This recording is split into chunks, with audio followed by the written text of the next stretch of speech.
Hi, welcome everybody. I'm Zoe Rees, co-founder of Gut Health Solutions with Jackie, and I have a passion and keen interest in the science of the microbiome, which I find fascinating. And I'm now lucky enough to be in a position to share this information to help others. I'm from a corporate background myself, 20 plus years in project management, mostly for financial organisations, and I'm also a qualified bone therapist and equine iridologist.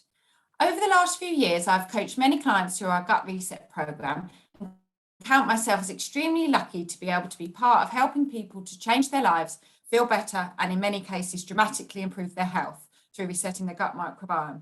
Thank you so much for joining us. We're excited to share this presentation with you today and appreciate you taking the time to listen. I'm just going to hand over to Jackie for a quick intro. Hello everybody and welcome. So my name is Jackie Hodgson. I've got a 30-year background in education, first as a maths teacher and then most recently as a maths consultant. You may wonder how this has led me into gut health. So to cut a long story very short, whilst I was still working in the classroom, I'd got to a state of burnout, which I'll touch on later. I knew something had to change, and so I began working with a health coach myself who helped me to address my own gut health. At the time, I'd already trained to be a bone therapist and practiced this part-time, so I added gut health to my practice, and since then I've helped hundreds of clients achieve a state of health that they could never even imagine by helping them to also address their gut health. So I'm going to hand back over to Zoe now. Thank you, Zoe. Thank you, Jackie. Right. So our mission is to raise awareness of the importance of gut health. And we aim to increase knowledge and understanding of the gut microbiome, how it affects the brain and the body, and support clients to reset their guts for better health. We've used our best efforts to obtain the most accurate and reliable information regarding stress, burnout, and the gut microbiome. However, this talk is to simply provide awareness and isn't a substitute for medical advice. We would also like to say that some people may find certain parts of this presentation hit a nerve, especially if they relate to some of the content we cover. It can often be hard to accept when we realise we may be heading towards burnout, and if any of you do relate to the presentation or recognise the symptoms in your work colleagues, then it's important you reach out and seek help. So let's take a brief look at what we will cover in today's presentation.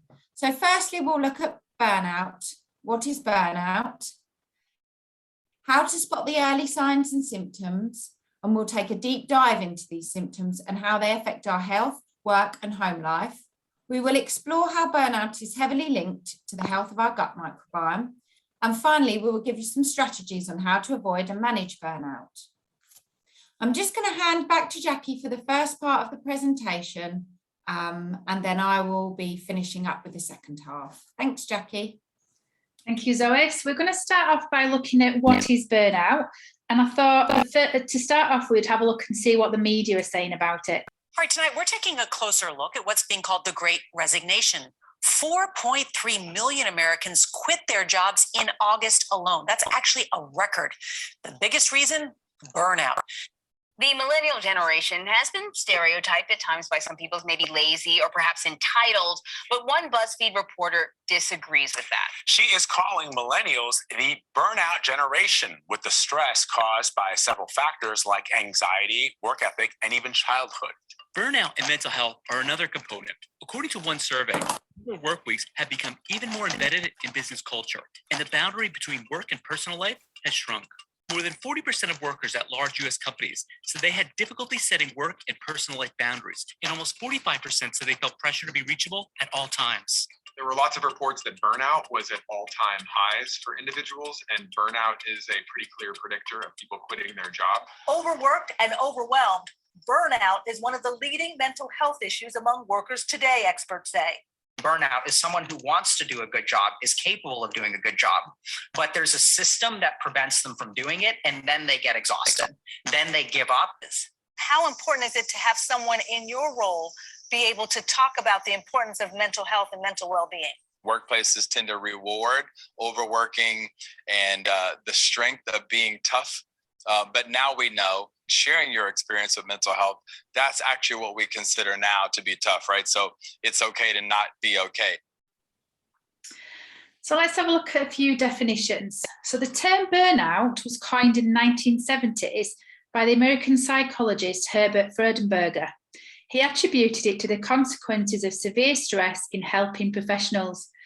Nowadays, the term is used to describe anyone from stressed out career-driven people and celebrities to overworked employees and homemakers. So let's look at some more recent definitions of burnout and see what they've got in common.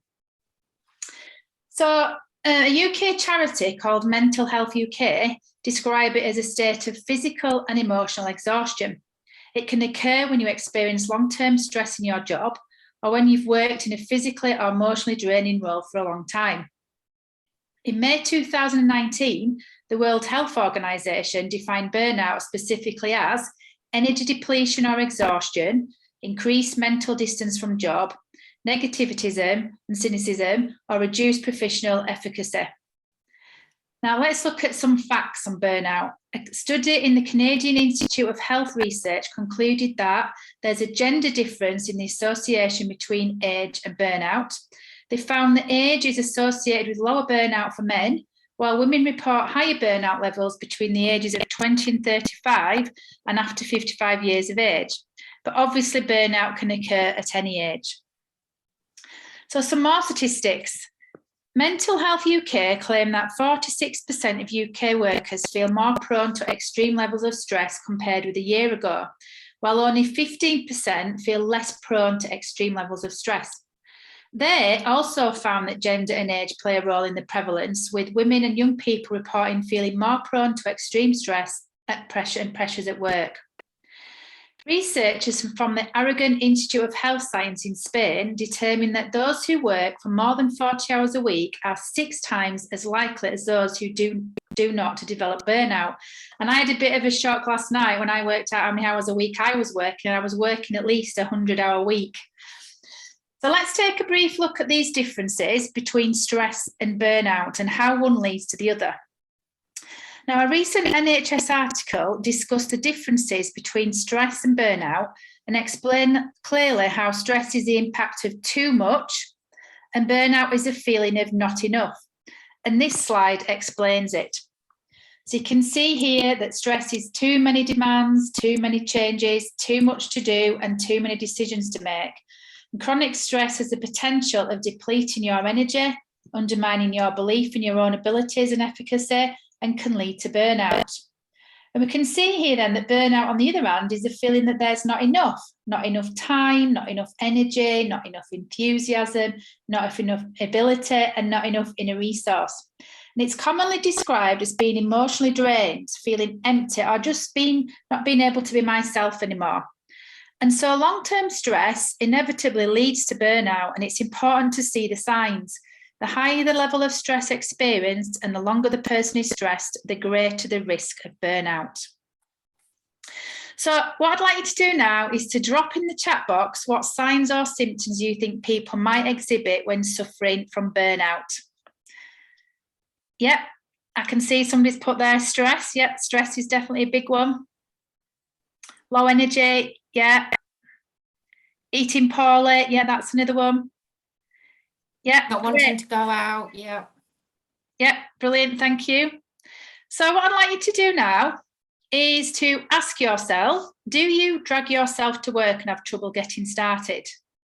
Have you become cynical or critical at work, or do you feel disillusioned about your job? Do you lack the energy to be consistently productive? Do you find it hard to concentrate or have brain fog?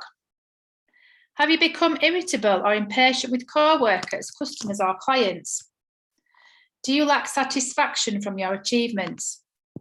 Are you procrastinating or taking longer to get things done? Have your sleep habits changed? Are you troubled by unexplained headaches, stomach or bowel problems, or other physical complaints?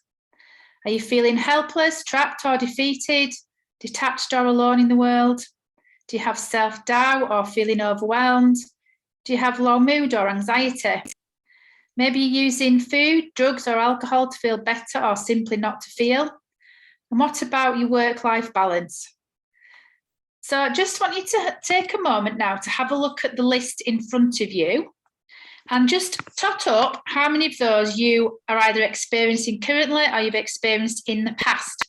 And if you're brave enough, maybe you might like to drop the number in the chat box.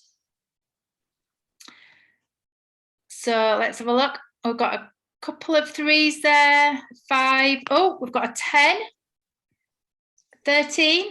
Wow, yes. Okay, yeah, we've got quite a few 5s, 6. Yeah, okay. Well, you might be surprised to hear that I actually associated to every single one of them. I suffered from all 16 of those actual symptoms. And so this basically leads me to my burnout story. So as mentioned earlier, burnout can creep up on us without even realising. And even though I'd seen many teachers in my career hit burnout and I vowed it would never happen to me, it actually hit me like a ton of bricks. Looking back now, there were many signs I was heading towards burnout, such as needing sugar and caffeine to keep me going, becoming severely negative about my work and colleagues. I had zero energy or enthusiasm, and the brain out was horrendous. I would even stop talking mid-sentence and forget what I was saying. One day in school, I was so exhausted, I remember having to sit down. So I thought, I just need to sit down. And the next minute, a young girl tapped my shoulder, she said, "Miss," and I was like, oh, and I'd literally fallen asleep at my desk. My daughter asked me one day, "Mum, why are you in a job that you hate so much?" And I replied that it wasn't the job I'd originally signed up to, but at the time I couldn't see a way out. And as mentioned earlier, when I began working with a health coach myself, within weeks, I was bounding around the classroom with so much energy that the kids said to me one day, "Miss, what are you on?" And obviously, teenagers not expecting me to say that I'm working on my gut health. So it was life transforming. I felt like the brain fog had lifted. I could now see the wood for the trees. I had bounds of energy. The glass was now half full again. And I remember thinking, hello, here I am again. I feel like myself again.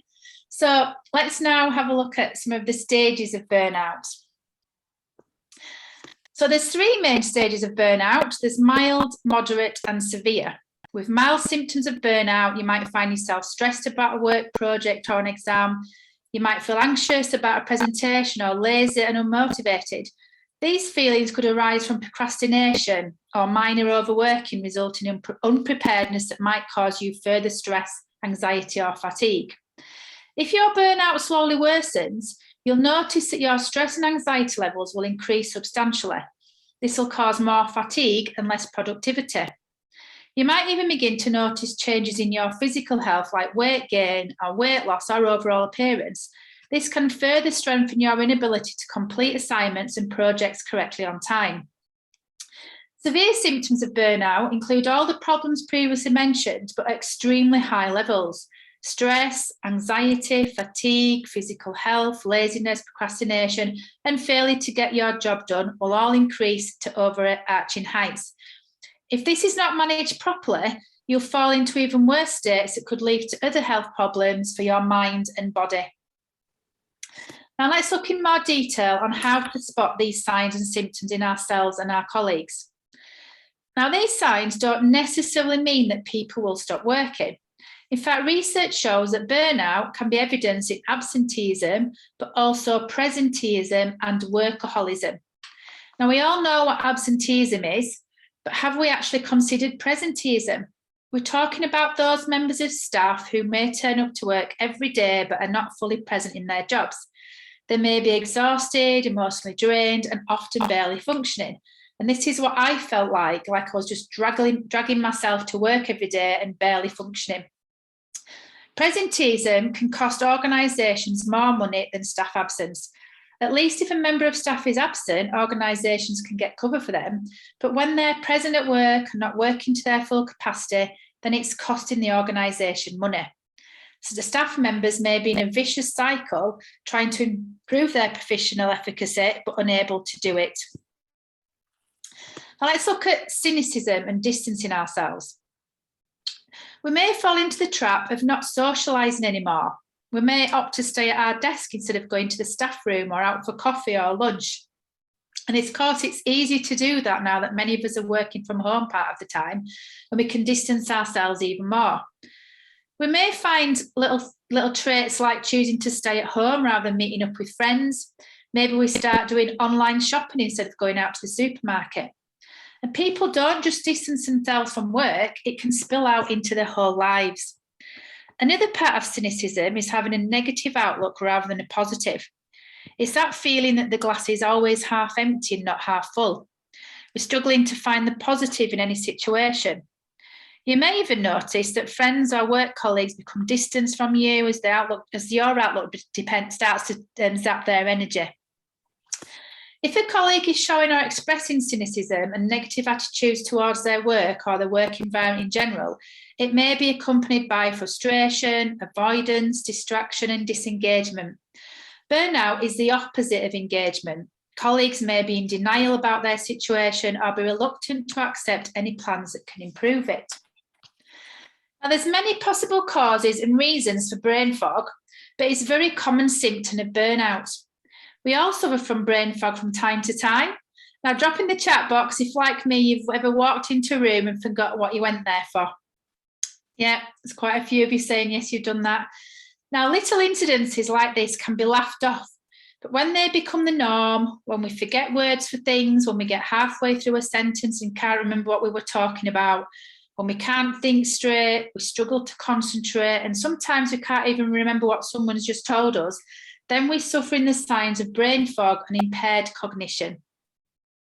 Apart from being extremely embarrassing, it's also worrying. Now, I can remember worrying I was developing early onset of dementia. I remember one day having a meeting with my line manager, and she said to me, "So what do you think then?" And I said, "What about?" And she said, "Jackie, about what we've just been discussing for the last hour."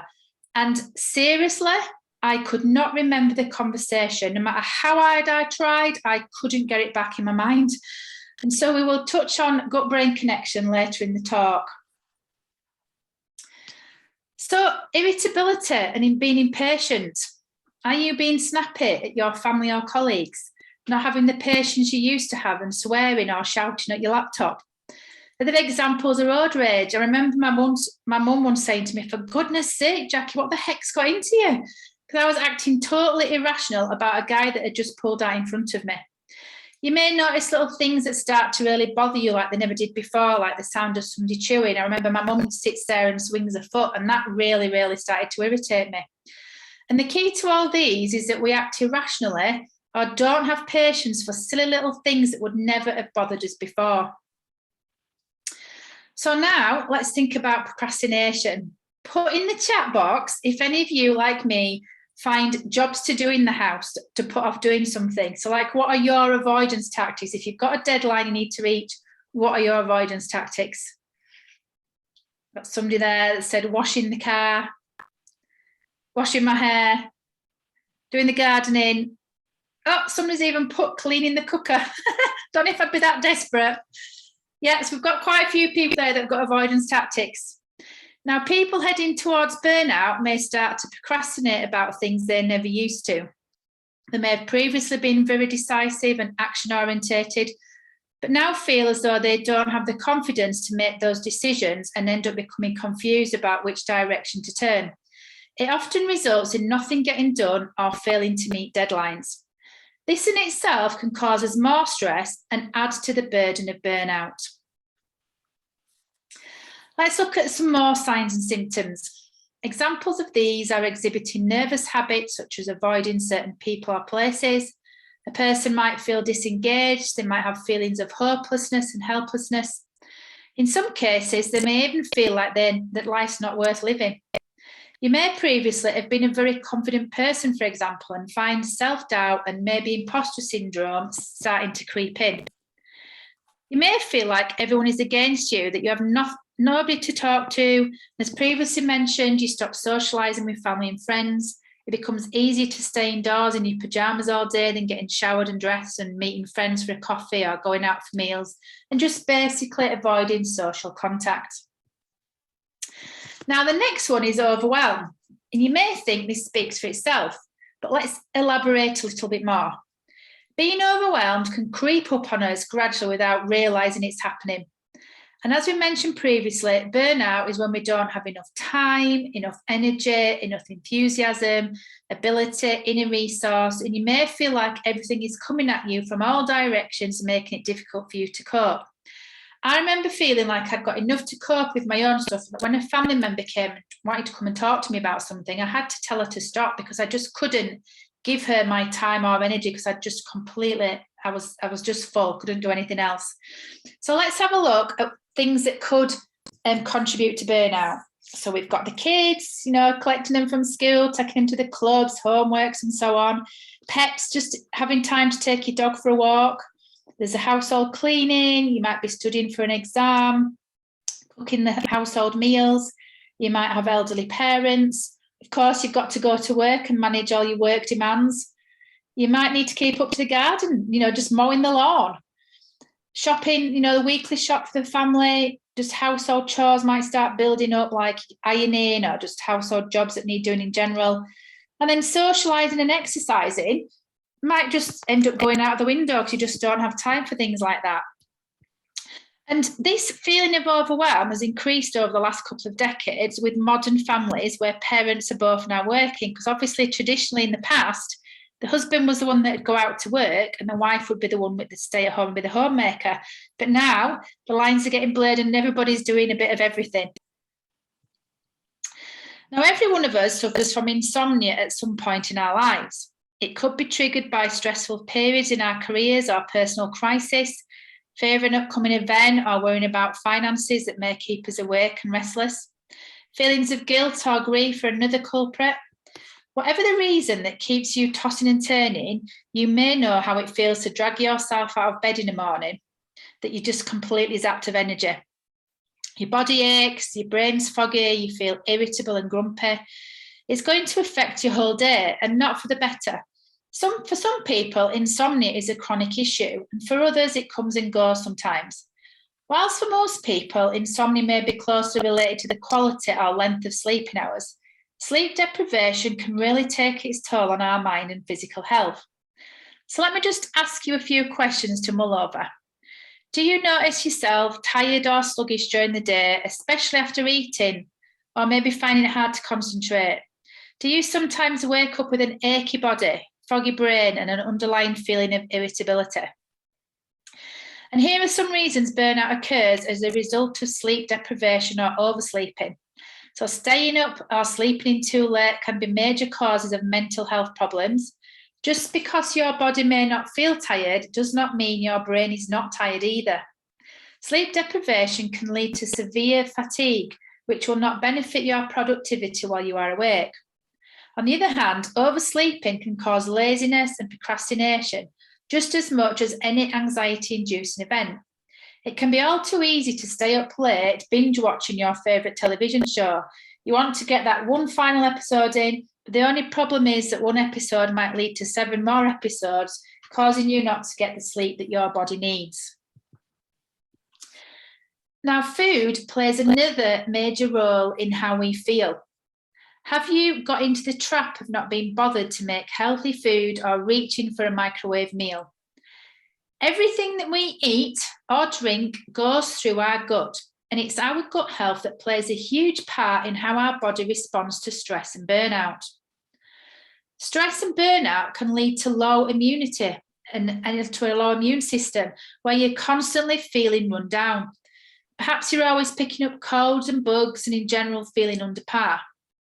Now, did you know that gut bacteria is heavily linked to our immune system and plays a vital role in training our immune system to let us know what's safe and what's not?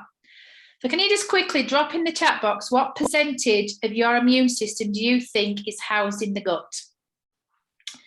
5%, 10%, 30%, 60%? Yeah. You might be surprised to learn that at least 70 to 80% of our immune system is housed in our gut. It's quite a lot, that, isn't it?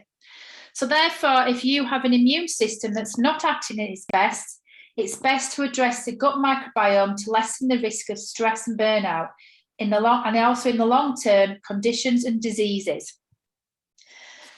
So in this next section, we are going to explore the gut microbiome and how it affects us physically and psychologically. You will see how heavily correlated the state of your gut health is linked to stress and burnout. Now, some of you may have attended our previous webinar, which was all about the gut health and microbiome. We don't have time to touch on this in great depth today, but we can't touch on burnout without linking it to the gut microbiome. In fact, the links are so heavily correlated, and we'll now show you how. So as a recap, the gut microbiome is an ecosystem and a complex community of bacteria, fungi, yeast, parasites, and microbes that live in us and on us. And this makes up 90 trillion cells. So 90% of you is made up of your microbiome, and only 10% of you is human DNA cells. Several thousand species of these are in the gut, meaning that these are easily accessible and can be modified and changed. The microbiome has been known to weigh up to 4 kilograms in weight, and it's the same weight as a human brain. Microbes break down food into micronutrients for proper absorption, and the beneficial bacteria work with fibrous foods to bind to things like heavy metals and chemicals.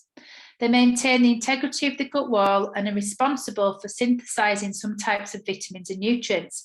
So, for example, normal intestinal flora help the body create vitamin K and most B vitamins.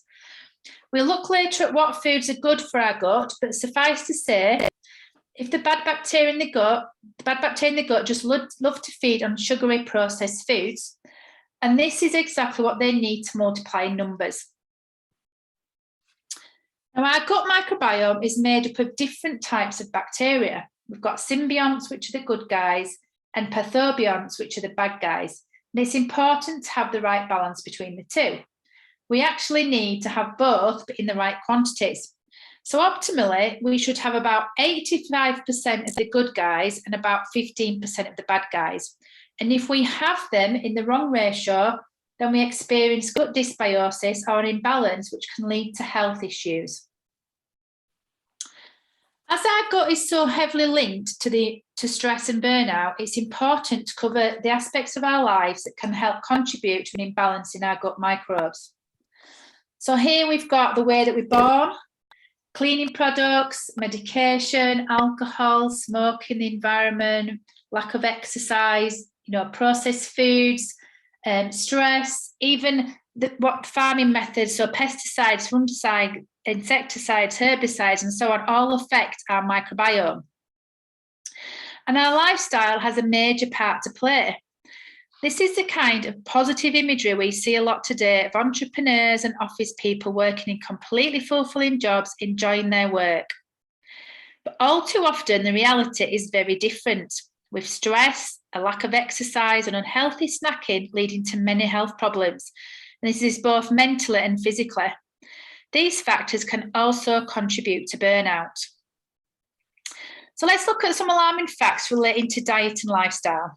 You may not be able to read these, so I'll read out a few for you. So on average, Americans sit for 11 hours a day. 300,000 deaths occur annually due to inactivity and poor dietary habits in the US alone. And 20% of deaths of people 35 and older are attributed to a lack of physical activity. So in short, we need to move more. Physical activity is paramount in keeping our physical and mental health in good shape and helping us to avoid burnout. Then we've got obesity, which we all know has become one of the Western world's major issues. We cover the link between weight and the microbiome in our gut health talk, but in a nutshell, studies have clearly shown that gut bacteria have an impact on the metabolism and in particular weight management. They also affect the ability to assimilate nutrients, the energy balance, and cause inflammation, which can make you feel ill, or at the very least make you feel like you're not firing on all your cylinders. Weight gain can also affect a person's emotional state, their confidence, and the self-esteem, and this all contributes to the overwhelm we mentioned earlier. Stress, of course, is a major factor, and it changes the balance of bacteria that naturally live in the gut. Exposure to stress leads to changes in composition, diversity, and the number of gut microorganisms. It can also impact our immunity, and studies have shown that gut microbes may play a role in immunological stress. When our body is under stress, it releases what are called inflammatory cytokines, these chemical messengers that bring a certain part of our immune system into high alert. Now, the probiotic called Lactobacillus rhamnosus, it's so hard to pronounce that one, contains a neurotransmitter called GABA, and this helps to regulate our brain activity and can calm anxiety.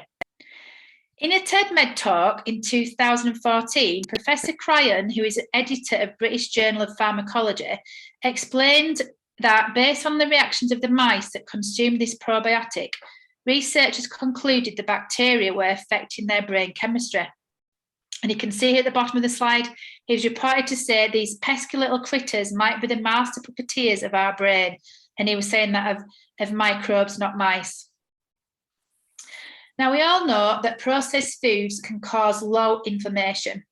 This is modulated through the release of pro-inflammatory cytokines, which also affect the brain and sleep. Have you ever noticed and feel sad when you have low energy when you've got a cold or a stomach bug? Now, brain inflammation is quite possibly the answer to that. Simple sugars and processed foods can also negatively impact the microbiome. This means that they can feed the bad bacteria that live in our guts and starve the good ones. That in turn has a big impact on sleep and energy, as these bacteria release numerous neurotransmitters and hormones and play a big role in energy metabolism. We might not even realise that we've got poor nutrition or eating habits. We might, for example, have too many ready meals. We might be grabbing for a quick bite instead of cooking fresh food. We may skip meals or eat healthy throughout the day and then have unhealthy snacks at night, maybe reaching for chocolate, etc. So drop in the chat box quickly if you think you could eat a better diet and what your bad habits are. There's a few coming through. Yeah, chocolate's a very common one. Crisps. Yeah.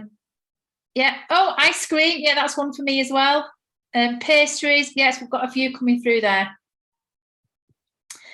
So that's me done for now. I'm now going to hand you over to Zoe, who will take you through the next part of the talk. Thank you very much, Jackie. Okay, so we mentioned earlier that there's a very strong relationship between stress, burnout, and the health of your gut. So we're now going to explore this in a bit more detail. So as you can see, there's many types of digestive issues that have been linked to the state of our gut microbiome, ranging from bloating and acid reflux through to more serious conditions such as ulcerative colitis and Crohn's disease. Studies have shown that many intestinal complaints can be linked to stress and anxiety. For example, irritable bowel syndrome is the most common gastrointestinal disorder, with a worldwide prevalence ranging generally in the area of 10 to 15% of the population, and is the third biggest cause of absenteeism at work. Stress can also be a prominent factor in developing and worsening IBS symptoms. When we have prolonged periods of stress and burnout, for some people, the lining of the gut wall can become damaged. And this lining, called the intestinal mucosal barrier, consists of a single layer of cells. The junctions between these cells are usually kept very tight, as shown in the left-hand side of this diagram. However, when the bad bacteria attacks this gut lining, it can cause what doctors call intestinal permeability, which is known as leaky gut syndrome. People suffering from this syndrome can experience a range of conditions due to bacteria, toxins, and sometimes even undigested food particles through these leaky junctions into the bloodstream. Then this causes the body to react by trying to defend itself, causing systemic inflammation, which is the body's normal defense mechanism towards what it thinks is an attack. And then leaky gut can lead to a leaky brain. This has been attributed to many of the symptoms of burnout, such as anxiety, depression, poor memory, foggy thinking, feeling tired all the time, and even autoimmune diseases. So the gut-brain connection. Follow your gut instinct. Have you ever had a gut-wrenching experience? Do certain situations make you feel nauseous? Have you ever felt butterflies in your stomach? We use these expressions for a reason. The gastrointestinal tract is sensitive to emotion, anger, anxiety, sadness, elation, and all of these feelings and others can trigger symptoms in the gut. We all know that the brain can talk to the gut. For example, if you think about food, you might start to feel hungry, or if you feel stressed and anxious, you might feel it in your stomach. But evidence is now showing that it's very much a two-way communication channel, and the gut actually talks to the brain. This relationship between the gut and the brain is called the gut-brain axis, and the communication between them, with the microbiome being the key regulator of these signals. The gut is also known as the second brain and even shares the same tissue and resembles each other. Perhaps the most important gut-brain connection is with the vagus nerve. This nerve is the fastest route from the gut to the brain. From the gut, it runs up through the diaphragm, lungs and heart, up the esophagus, and then up through the neck to the brain. This nerve is a critical part of our parasympathetic nervous system. It will oversee bodily functions such as controlling mood, immune response, digestion, and heart rate. And it's like a control station that basically monitors all our organs in the body and reports the state of these back to the brain. The brain needs a picture of how the body is doing, and the gut is our largest sensory organ. The medical profession have recognised this, as in 2010, the European Union approved a medical treatment that uses stimulation of the vagus nerve to help patients suffering from depressive disorders. You might not be surprised to hear that we have seen many clients and people that have major reprieve from depression and anxiety simply from addressing their gut health. An Irish scientist, John Cryan, who we have already quoted, conducted an experiment using mice, which was one of the most revealing experiments performed into motivation and depression and how our gut bacteria affects this. A mouse was placed in a small container of water that was too deep for it to reach the bottom with its feet, forcing it to swim round and round, trying to land. Now, the question was, how long will it keep swimming for? And how long is it prepared to strive for something that it believes exists? Mice with depressive tendencies didn't swim for long. They simply froze, awaiting for their fate. Such mice also showed a stronger reaction to stress. Researchers then took this a step further and fed half the mice with a strain of bacteria good for the gut. It showed that these mice with the good bacteria were actually swimming for longer with more motivation, and their blood was also found to contain fewer stress hormones. Furthermore, these mice also perform better in memory and learning tests than their peers without the good bacteria. When the body is under stress, it activates the fight or flight response, which is the body's natural survival reaction. When this happens, the digestion slows and the body will use its energy on the threat. This in turn increases gut sensitivity. This response forms part of our sympathetic nervous system. Every organ in the body has a sympathetic and parasympathetic nerve supply, with one division generating the opposite effect of the other. The sympathetic nervous system prepares the body for stressful situations, increasing the heart rate and blood supply, and the parasympathetic is predominantly our system in a non-stressful situation that keeps our normal body functions running when the body is at rest. Physicians have been mystified by chronic fatigue syndrome, a condition where normal exertion leads to debilitating fatigue that isn't alleviated by rest. There are no known triggers, and the diagnosis requires lengthy tests administered by an expert. Now, for the first time, Cornell University researchers report that they have identified biological markers of the disease in gut bacteria and inflammatory microbial agents in the blood. There is also a gut-adrenal connection, as researched by Dr. Michael Rusko, a leading functional and integrative doctor specializing in gut health disorders. Adrenal glands are responsible for producing cortisol, which is a hormone also known as the stress hormone, and that helps us to regulate blood pressure when a person is stressed. The adrenal glands produce cortisol, and too much cortisol over long periods of time can literally overwork and exhaust your adrenal glands, leading to health issues. We have already mentioned that eating a poor diet can cause stress and inflammatory response in the body that will hinder the ability of the adrenals to heal. Sugary foods also spike the blood with sugar and insulin, which then quickly dissipates. This results in a crash where the blood sugar is low and the cortisol is high again. Of course, processed simple sugars also typically don't contain healthy nutrients, hence the term empty calories, which means you don't get all the hormone and sleep support you get from the good stuff. So these are all the hormones that are produced in the gut. Isn't it amazing? First, we have GABA, the calmness hormone, that helps us be more resilient to stress. Melatonin is the sleep hormone that regulates good sleep.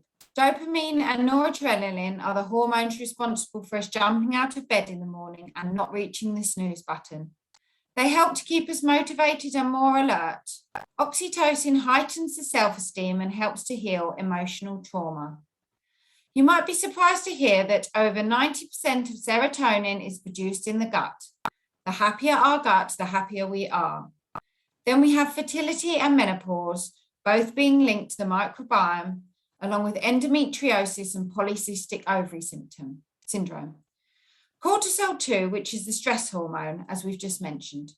So it's not surprising to see that if our hormones are out of balance due to an unhealthy gut, then it will affect both our physical and emotional health, contributing to stress and burnout. So let's have a look at sleep again. We often think of sleep as a period of rest, but the reality is very different for our bodies. Sleep is an essential time during which many important things are going on.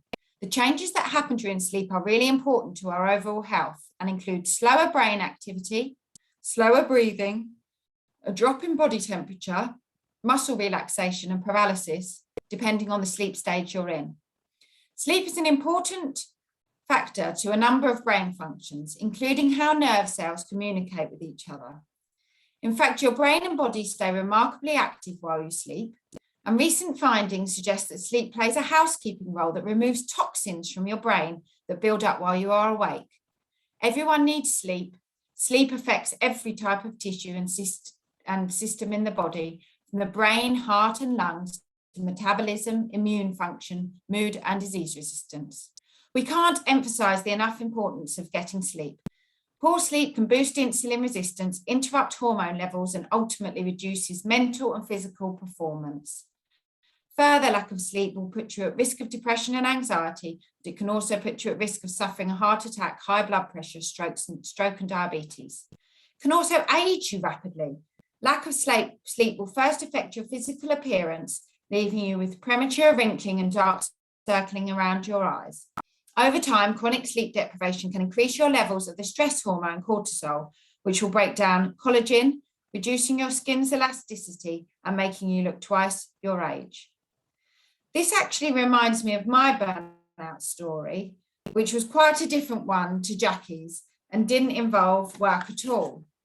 So my burnout was caused by sleep deprivation, and this happened to me after about a year after being a new mum and continued for quite a while longer. My little boy just wouldn't sleep. He would wake up numerous times in the night, which you expect for a newborn, but as the years went by, it didn't improve. My fatigue became worse. I felt like I had chronic brain fog, groggy, tired, obviously, anxious and stressed, which wasn't a usual trait of mine. And I literally felt like I was treading water like that poor old mouse we spoke about earlier. The worse I felt, the more my eating habits changed, and I became more hooked on sugary foods, which I thought would boost me. But it was just a vicious circle. My hair, skin, nails felt poor, and I was just not my usual self, both physically or emotionally. Then as time went on, things improved, but it was mostly due to my reaction to it. Addressing my gut health made a massive impact on my ability to cope with the lack of sleep. And from that point on, I never looked back. This is where my passion lies, to help people to do the same. So sleep is very important. And I have to say that now, after 5 years, I actually get a full night. So there we go. So let's have a look at the common causes of burnout. So we've looked at what burnout is and how to spot the signs and symptoms, and how it's heavily linked to the health of your gut. One of the best ways to prevent severe symptoms of burnout syndrome is to figure out why you are beginning to feel symptoms in the first place. Finding the source of your anxiety and stress and fatigue gives you an immediate head start in relieving yourself of these problems. Consider any underlying conditions you may have or recent experiences that might have caused your burnout to appear. Here are some common causes of burnout that stem from work or home life. So the first one now is, and the most prevalent cause of burnout, is working from home. For many of us, working from home during the pandemic has resulted in the work-home balance becoming very blurred. Some of us have had to juggle working from home at the same time as homeschooling, dealing with distractions such as pets, neighbours, chocolate in my case, and the urge to do housework. And sometimes we often end up working more hours than we would if we were working from the office. Maybe you have recently been worried about meeting a deadline for work, or you are studying for a final exam. Perhaps your workload has increased and you are finding it hard to juggle everything you need to do. Maybe you aren't feeling valued in your job. Thanking our colleagues or telling them they have done a good job goes a long way in helping people to feel valued. When someone is not feeling valued in their work, they can often feel despondent and not feel like they want to please anymore. They cannot be bothered and they become apathetic about their work. Taking on too much responsibility or not knowing how to say no to people can contribute to burnout. For many people, always wanting to please, feeling like they cannot say no, or appearing weak or accommodating can put unnecessary burdens on them. It's important to say no to new responsibilities if you feel you are maxed out and cannot take on any more work. Try explaining that you have to say no, as you do not have the capacity to do a good job, and it would be better to give it to someone else and give them the opportunity who can. Some people can feel like they're not doing what they want in life. They may feel frustrated or annoyed with themselves for not going for a promotion. Maybe they missed an opportunity, such as a change in direction, and it's weighing heavy on them. And due to increased stress, they are finding it difficult to meet personal goals. Do you find yourself worrying too much? We've all done it, worried ourselves silly about something that never happened. Worrying unnecessarily can take up too much of our energy and focus and have a knock-on effect on our road to burnout. So mental illness can often cause burnout. Here are some things to keep in mind if you feel like this might apply to you. If you suffer from things like depression or anxiety, you might be more prone to developing burnout or brain fog. Even with medication, mental illness can have a major effect on your mood, stress, anxiety, fatigue, and productivity. Depression can cause a lack of motivation, procrastination, and failure to complete projects. Anxiety can be increased and cause stress, overworking, and disorganization. Mental illnesses are no joke, and when they're not taken care of properly, they can be large factors that provide paths to burnout syndrome. Getting caught up in your mental state can cause massive amounts of stress, especially when you have no control over your mental illness. Learning how to manage your mental health and burnout can greatly increase productivity and motivation. So, how to avoid and manage burnout. One of the most beneficial and crucial things you can do to help with burnout is to address your gut health. It doesn't matter how much good food you eat. If your gut is out of balance, it won't make much difference. Let's explore that a bit more now. The easiest way to explain is to think of your gut as a garden. The weeds are the bad bacteria and the seeds are the good bacteria. The plant food is the prebiotics and the manure or fertilizer is the food we eat, the nutrition. Now we have had people attend one of these talks and tell us, well, I'm going to start eating more sauerkraut or taking more probiotics. Now doing that in isolation might help a little bit, but it's very much like parting the weeds, planting a few seeds and expecting them to grow. We've had people say, well, I've listened to your talk and I'm going to start eating better. Again, that is going to be much better than eating loads of rubbish. But imagine throwing fertilizer over a patch of weeds. What's going to happen? Well, it's going to fuel the weeds. I've also had people say, I'm going to do a detox, which is great. We've all done them, but if you don't address the holes in your gut lining and start to repair the tight junctions, as soon as you start eating normal foods again, you will still have leaky gut. And before you know it, you'll be feeling rubbish again. The optimal way to address this is with a four-pronged approach. So number one, pull the weeds by removing toxins. So unhealthy gut bacteria require refined foods such as sugar, junk food, white rice, and pasta to flourish. Remove these foods and think about detoxing. Number two is prepare the gut garden with prebiotics. So our guts need fertilizers called prebiotics, which contain unique non-digestible plant fibers such as inulin, garlic, beans, onions, chicory root, asparagus, or any green leafy veg. Number 3, plant your garden with probiotics. Probiotics are cultured or fermented foods that colonize our guts with good bacteria. Natural yogurt, kefir, sauerkraut, pickles, and some cheeses. Number 4 is enrich your gut garden with nutrients. Reduce inflammation by eating good antioxidants and gut-friendly foods. So these are the types of food which are good for our gut: dairy, yogurt, kefir, sour cream, feta cheese, fruits, vegetables, legumes, soybeans, canned beans, lentils, chickpeas, proteins such as meat, fish, eggs, tofu, nuts, seeds. So we must try and eat at least 80% gut-friendly foods each day to make sure that balance of bad bacteria won't outweigh the good.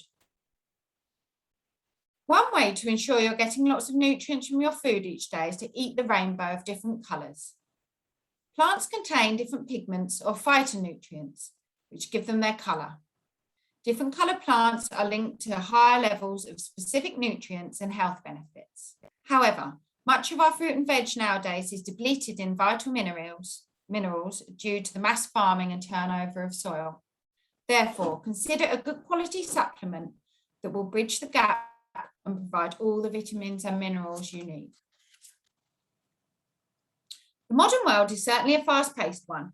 Rushing about to carry out all of your essential tasks can be very stressful, so it's no wonder that more of us find that we've lost our connection with the here and now and the enjoyment of the moment. We can overlook the way we are feeling at any given time, and this can lead to negative consequences mentally and physically in our lives. Now, let's do a little exercise. Did you wake up feeling rested today? Did you notice those flowers blooming in your street this morning? Do you hear the birds singing as you arrived at work? The answer to those questions was no. You should think about practicing mindfulness. The term means the practice of focusing all your attention purposely on the moment you are in and accepting your feelings and sensations without any judgment. It has been proven to be a major component in achieving overall happiness and reducing stress levels. Mindfulness has its origins in Buddhism. However, virtually every religion involves some form of meditation or prayer technique to move your thought patterns away from the usual preoccupations and towards a greater appreciation of here and now. Practicing mindfulness has been shown to bring a wealth of improvements to both psychological and physical symptoms, helping to bring positive changes to attitudes, behaviours, and health. When you're mindful, you can enjoy life's pleasures when they occur. This allows you to engage more fully with activities and help you cope more effectively with negative events in your life. Mindfulness has been shown to improve your physical health. It can help to improve heart health, relieve stress, lower your blood pressure, reduce pain, improve your sleep, and even alleviate gastrointestinal problems. If you are feeling anxious, stressed, and overwhelmed, try spending time every night practicing mindfulness meditation. Mindfulness meditation involves taking the time to be aware of your thoughts and physical body and accepting rather than judging those feelings and thoughts. A study conducted in 2015 found that people who practice mindfulness meditation regularly found an improvement in their sleep, as well as decreased depressive symptoms and fatigue after just 6 weeks compared to those who didn't practice. The best part about mindfulness meditation is that it can be practiced at any time during the day to help you relieve stress. This is a typical meditation picture. However, you don't need to climb a mountain and sit in this position to meditate. You can do it anywhere, even when walking outside. I meditate for 10 minutes every day to quieten my mind. Once you are able to do this, you will feel calm, and this will also open your mind to be able to receive positive energy. Drop in the chat box if you use meditation or mindfulness on a regular basis, or if you'd be willing to give it a try. So let's see, anybody out there use mindfulness or has done meditation or uses it on a regular basis? Okay, a couple coming through, a couple that would like to give it a try. That's great. Yeah, okay, a couple more that would like to give it a try. Fab. So we've got some doing it already and some wanting to give it a try. Perfect. So a mantra of affirmations used on a daily basis can have a very positive effect on mood and outlook. So some examples are, I embrace positivity and optimism. Every day I'm getting better and better. I'm feeling good. I let go of all that no longer serves me. Also, gratitude is such an important one. Think of what you are grateful every day and count your blessings. Create a little book of positive aspects whereby you note down all the positive things in your life. You could base these around home, work, relationships, or anything really. This will help you to increase your positive vibrations for the day. Exposure to sunlight helps our body maintain its circadian rhythm by sending signals to our pituitary gland and hypothalamus. I can never pronounce that. Our circadian rhythm also regulates a number of important hormones, including melatonin. As mentioned earlier, melatonin is vital for sleep. It also combats depression, which could affect sleep quality. Exposure to sunlight in the day boosts dim light melatonin production, which begins after sunset, preparing your body for peaceful sleep. This is one of the most simplest tips, and it's completely free. It's as easy as a walk in the park during lunch or having a smoothie at an outdoor cafe. No matter how busy your day, there are still opportunities to grab some sun. Getting enough vitamin D through the winter from supplementation is necessary when there isn't much sunlight. So practice breathing too. So breathing brings us energy. You might think, well, everyone knows how to breathe, but actually, do they? Many of us breathe very shallow and only from our chest, which means we aren't actually breathing properly and through our body. Just notice how you are breathing now, and then start to focus on breathing from another part of your body. For example, bringing the breath into your stomach area. See how different it feels. The teaching in yoga helps you breathe correctly, and that's a good place to start. Breathing also allows our body to get rid of waste products and toxins, which can easily stagnate in our bodies and damage vital functions if not expelled. So getting outside and moving in the fresh air, to me, is the best thing in the world. I love walking in the countryside and riding my horse. And in my opinion, there's nothing better for mind, body, and soul. So too much screen time on phones, laptops, and other devices emits blue light, which eventually causes eye strain, nearsightedness, and dry, itchy eyes. Even worse, blue light affects the cellular anchors and the retina and could cause advanced macular degeneration at a younger age. Excessive exposure to blue light can also disrupt your circadian rhythm cycle severely. This is because it reduces melatonin levels released by your body. And if your body doesn't have enough melatonin at bedtime, you can't sleep properly and become exhausted. Make sure that you have some downtime from the screen. Take regular breaks from your computer during the day and avoid using screens before bedtime. And last but not least, it's easy to get lost in a world of emails, texts, and messages and avoid actually speaking to anyone to find out how they really are or to talk through any problems you might have. Depression and mental health issues can be easily hidden from the outside world and losing connection to others, especially during the pandemic. So it's really important to be conscious of others and to pick up the phone and check in with people on a regular basis. This lets them know that you are there to support them. Now we have started to become more accustomed to live in an isolated world. So I hope we've given you some good tips to try and prevent and reduce stress and burnout. Remember, if you take no action, there will be no change. Do something today to feel happier, healthier, and to lead a more fulfilling life. So thank you everybody for listening today. We hope you've enjoyed the presentation. And of course, if you have any questions or need any support or advice in the areas that we've spoken about today, please do contact us. You can note down our details here. So I'd just like to say again, thank you so much for your time. And we will leave this on the screen now and enjoy the rest of your day, everybody. Thank you very much. Thank you, everybody. Bye.